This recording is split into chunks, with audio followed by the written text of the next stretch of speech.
is Lisa Bain. Welcome to Treasure Talks. I would love for you to take a moment to subscribe to our channel and hit the doorbell so you get notifications about our new videos and content. It has been a joy to meet some incredible heroes over the years through my nonprofit work.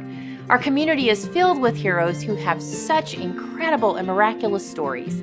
These stories need to be heard.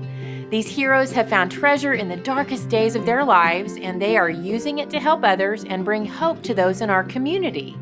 Every month, we will spotlight a new story as you meet these community heroes and we chat one-on-one. So stay tuned and be ready to be encouraged and inspired by these community treasures. It's time for Treasure Talks.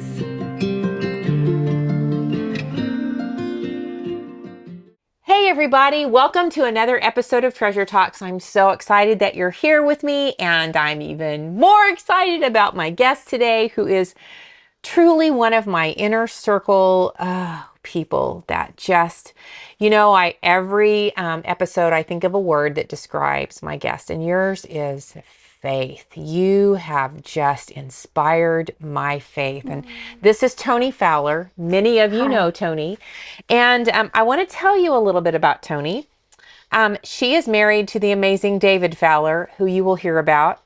Miraculous. They live in Tulsa, and guess how many children they have? Just guess.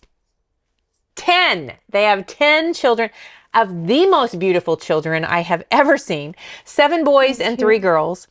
You homeschooled all of these kids all the way through for over 25 years. You graduated from Oral Roberts University. With you. Yes, with me. And you have a degree in communications. You most enjoy mentoring women. And one of her greatest fulfillments in life is helping other women to love their lives and live their lives to the fullest. And she wrote a book with her husband called Thrive No Matter What. And today she is going to share about how you thrived no matter what through some really hard times. What a year. Holy cow, what a year. Toni, can you tell us a little bit about your journey that led you from this past to right here, this past year? Yes, and I want to thank you first because you have been such a source of personal support to me that times I can't tell you the gift of God you were directly into my life, and the peace of Him that you were that made such differences. Well, right back at you, so sister. I was just thinking of that and wanted to thank you for that. You can't make me cry at the beginning because I'll never make it to the end. Okay, I'll start with when every year, New Year's, my family, each one of us come up with a word that we believe the Lord wants to work in our life that year. Mm-hmm. And so this year, when I start going for the word, I feel like He impresses me hope. And I'm like, really, Lord? I have more hope than almost anybody I know. I trust you all the time. And 3 times He brought it to me. And I don't normally argue with the Lord. But I just really thought I'm just trying to go simple here. You know what I'm saying? Little did I know how much I need hope. So one day I finally say, Father, I need a confirmation from you if this is from you.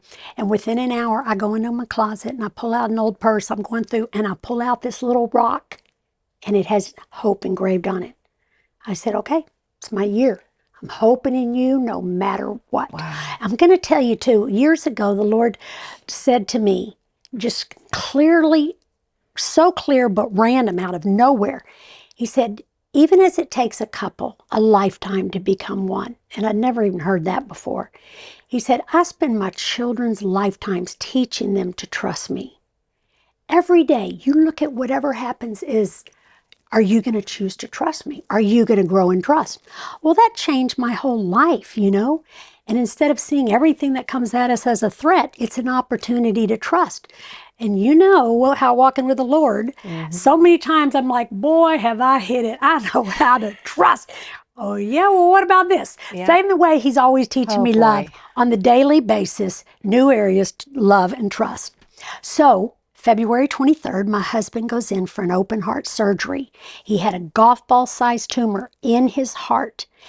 The surgery went great, an hour and 15 minutes. The doctor comes out to talk to my sister and I. My sister happened to be a cardiac ICU nurse back in the day. She's done all kind of nursing.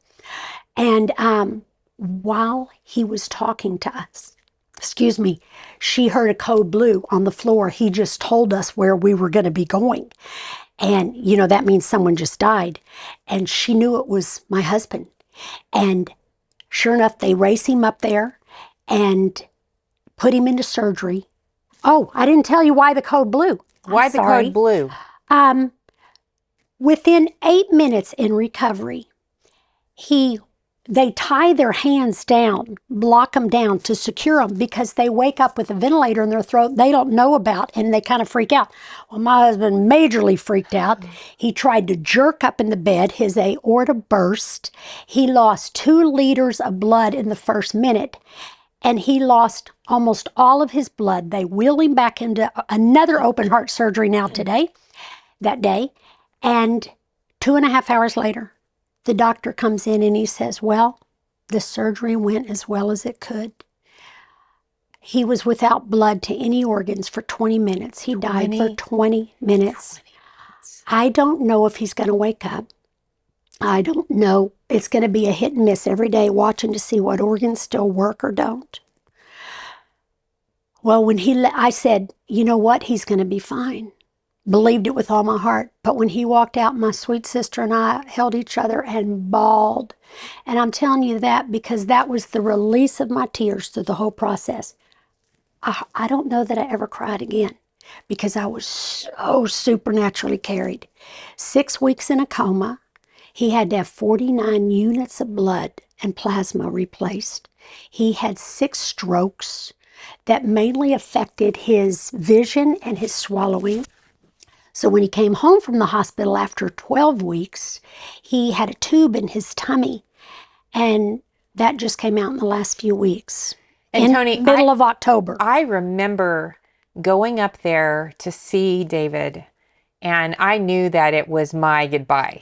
Yeah. For him. Many people thought it was that. so hard. And I thought, oh Lord, I'm going to have faith he's going to pull through. But Toni, I was like, oh.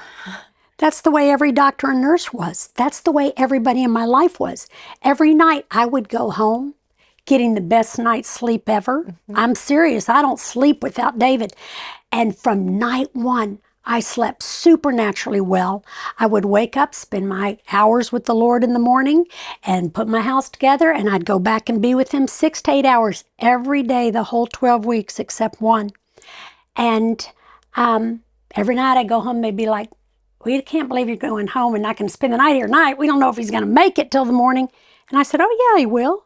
I mean, I had no doubt. So much faith. I had so much conviction from the Lord. How did you have that much faith? Because I've been through so many things. I can tell you times when my electricity was cut off and I'd fall apart and say, Lord, how can you love me and let this happen? You know, how we take everything so personal. And now I'm to the point where I know the goodness of my God. I know I can trust him. If worse comes to worse, we'll deal with that then. But anyway. You're amazing. So that's how that went. And as you know, he is still in major healing mode, but he has come so far. He's so much more capable again, and he's doing so well. So 8 days into his hospitalization, I began the most severe pain I've ever had in my whole life. And I birthed all my kids natural. I remember you saying, Lisa, pray. And it started rotating. It started in my back right shoulder blade. It started going around to my ribs terribly. It was all down here. It was everywhere. And so I did massage and acupuncture and chiropractic, and everybody's going, do this, you know? Yeah. And I did everything I could and just had to end up living on Advil. So I'd go in there and take care of David and be leaning over his bed 49 times in a day with 3 broken ribs. I ended up having 3 broken ribs that I didn't know how that happened. So 2 weeks before he got out of the hospital, one night, Saturday night, I'm in so much pain, and I call him and I said, I can't deal with this. He said, what's your blood pressure? So I took it. It was 188. He said, you got to get to the ER. We were afraid what first happened to him 3 years ago was happening to me, and I was having an aneurysm. And so my sweet Isaac got up with me and took me to the ER. And I had a CAT scan, and they said, you have breast cancer that has gone into all your bones from your neck down to your knees at least. I just lost my mother to breast cancer last summer. Yes, you did. 5-year-long intense struggle Yep. while she lived in my house. I never thought I'd have breast cancer because I nursed babies for 25 years straight. Breastfed my babies. And you know me, I live in an attitude of forgiveness and peace. I do what it takes to have my heart right. But I did a little too much of the American diet. And as soon as they told me my condition, I didn't feel shock. My heart didn't sink. My blood pressure didn't raise. I didn't feel punched in the gut. I just felt emotionally like this. And I said, when I got in the car, I said, you know, Isaac, I think this is just par for the course for this life. And I'm going to come through stronger and a better person in every way than I have ever been before. So I went home. That was the only day I never went to the hospital. And I laid in bed all day and I'm like, okay, Lord, what? And I felt like I was supposed to totally radically change my diet. And I eat moderately. I never gorge. I eat healthfully, but I'm a queen baker and I love loving my people through baking for them. And so, you know, I just do all kind of different things that my own sister would never do or you would not do. And I decided no more of that. I was going to do all the vegetables I can do, and I don't like vegetables. And I was going to get this. I was going to figure it out. And I'm telling you, I so radically changed my diet that day that in 3 weeks, Lisa, I quit having any cancer pain. It was all gone. I remember this, going through to your cancer appointments with you and watching you, and I'm thinking. And you know, the last one on the PET scan, and I'll tell the results of that in a minute, but the physician's assistant said, I've never seen so much cancer on anybody's bones in my whole life. So back on the change, I was having severe pain in my tailbone. And I think you were with me when the radiologist said, until you can get in and see the surgeon, if at any day your legs start numbing out or become very weak, you've got to get in immediately. Within 48 hours, you have to have surgery or you'll be paralyzed for life. So then I get my MRI, and by the time I get my MRI and that surgeon sees it, he walks into the appointment with me and he says, you don't need surgery. You're in great shape. You're doing great. Whatever you're doing, keep doing it. Well, and I mean, Toni, your diagnosis was bad. Needless to say, we were blown away. I mean, you talk about, I don't think I have ever seen as big of miracles in anything. Are you serious? With all your cancer? No, I'm people serious. You know and do David, when I saw David in that hospital, I was with you on those cancer appointments. And I left there, okay.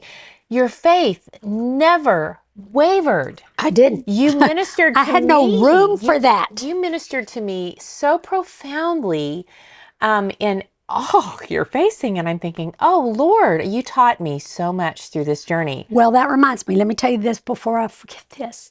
I am on chemo. I take a pill every day, and it kind of alters my thinking sometimes. I mean, it makes me slow. I'll forget what I'm saying, you know.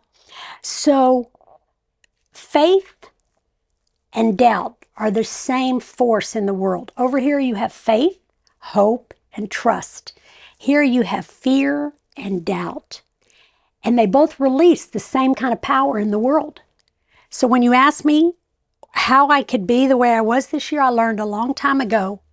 Do I want to park in this swamp where you just feel overwhelmed and miserable?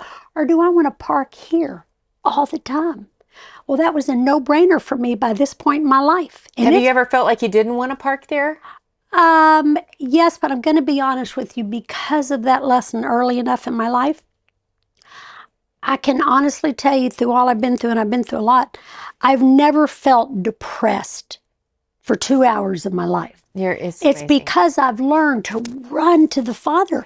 And when things are wrong, I don't run from Him. I run to Him. I pour out my heart. I'm honest.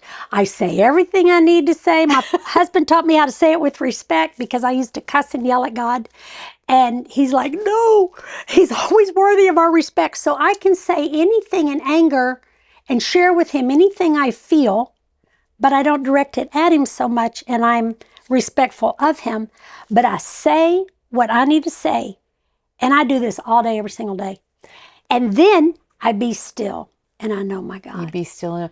And I let him come to me, and he always tweaks my heart. He always gives me what I need. So the couple of times I even felt like crying this year through all this, I might cry 2 or 3 minutes, and he goes, honey, da-da-da-da.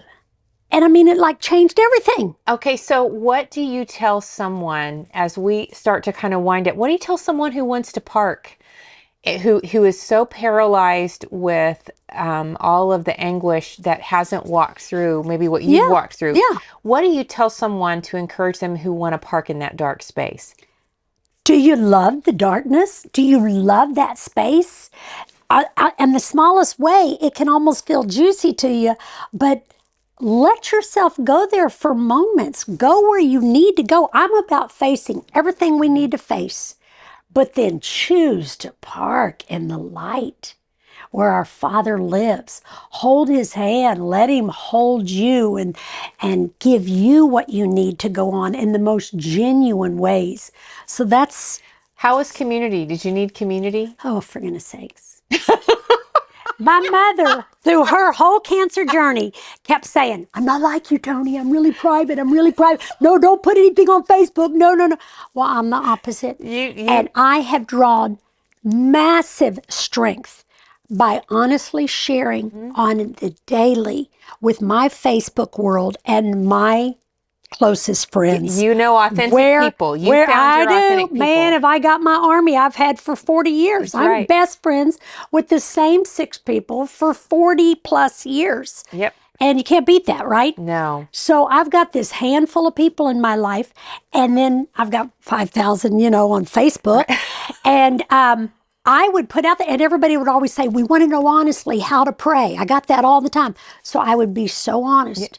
And then I would end it almost like a psalm. You know how David would start out? And I'd always end, but my God, and this is how it's going to be. And speak with faith, because that's what he filled me with. I'll tell you this last thing.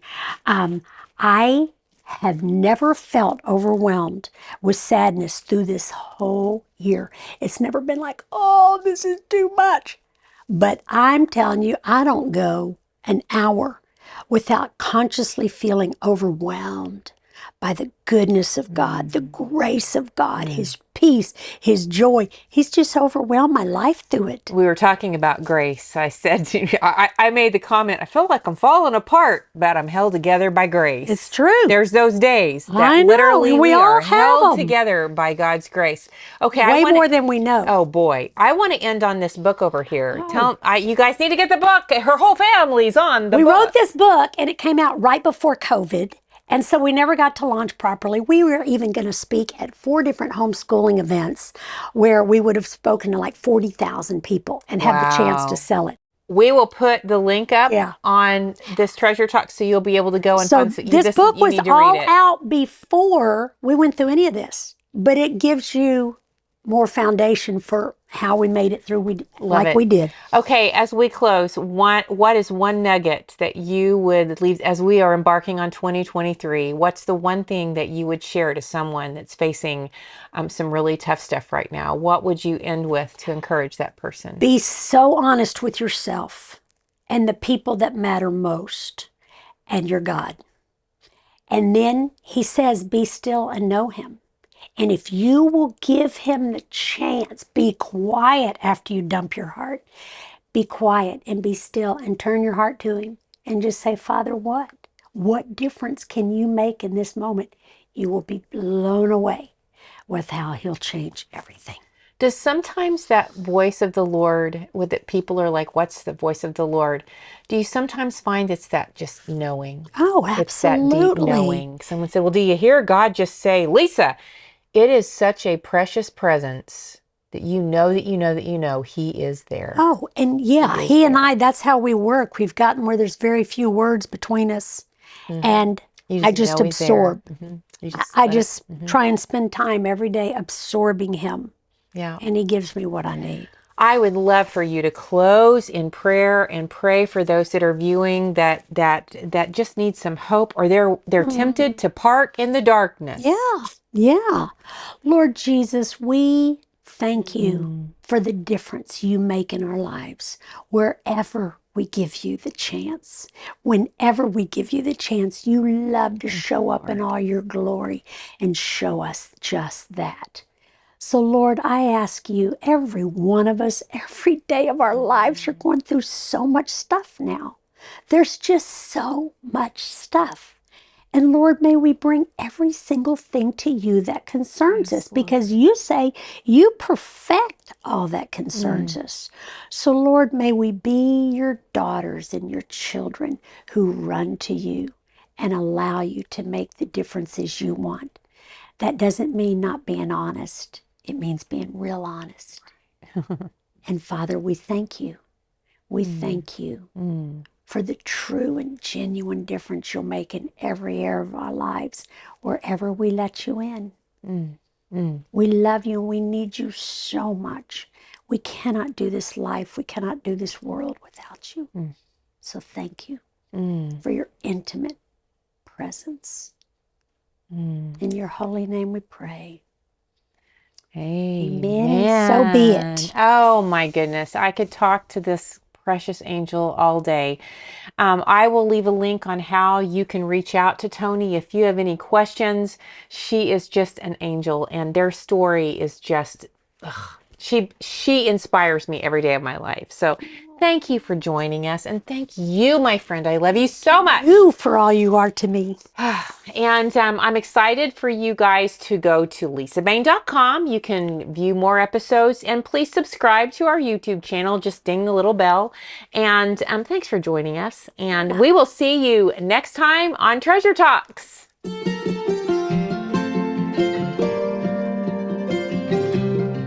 Thank you for joining us at Treasure Talks.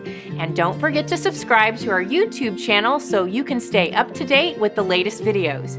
You will not want to miss out. If you'd like more information on the growing projects of Lisa Bain Ministries and how we're helping the community, please visit us at lisabain.com.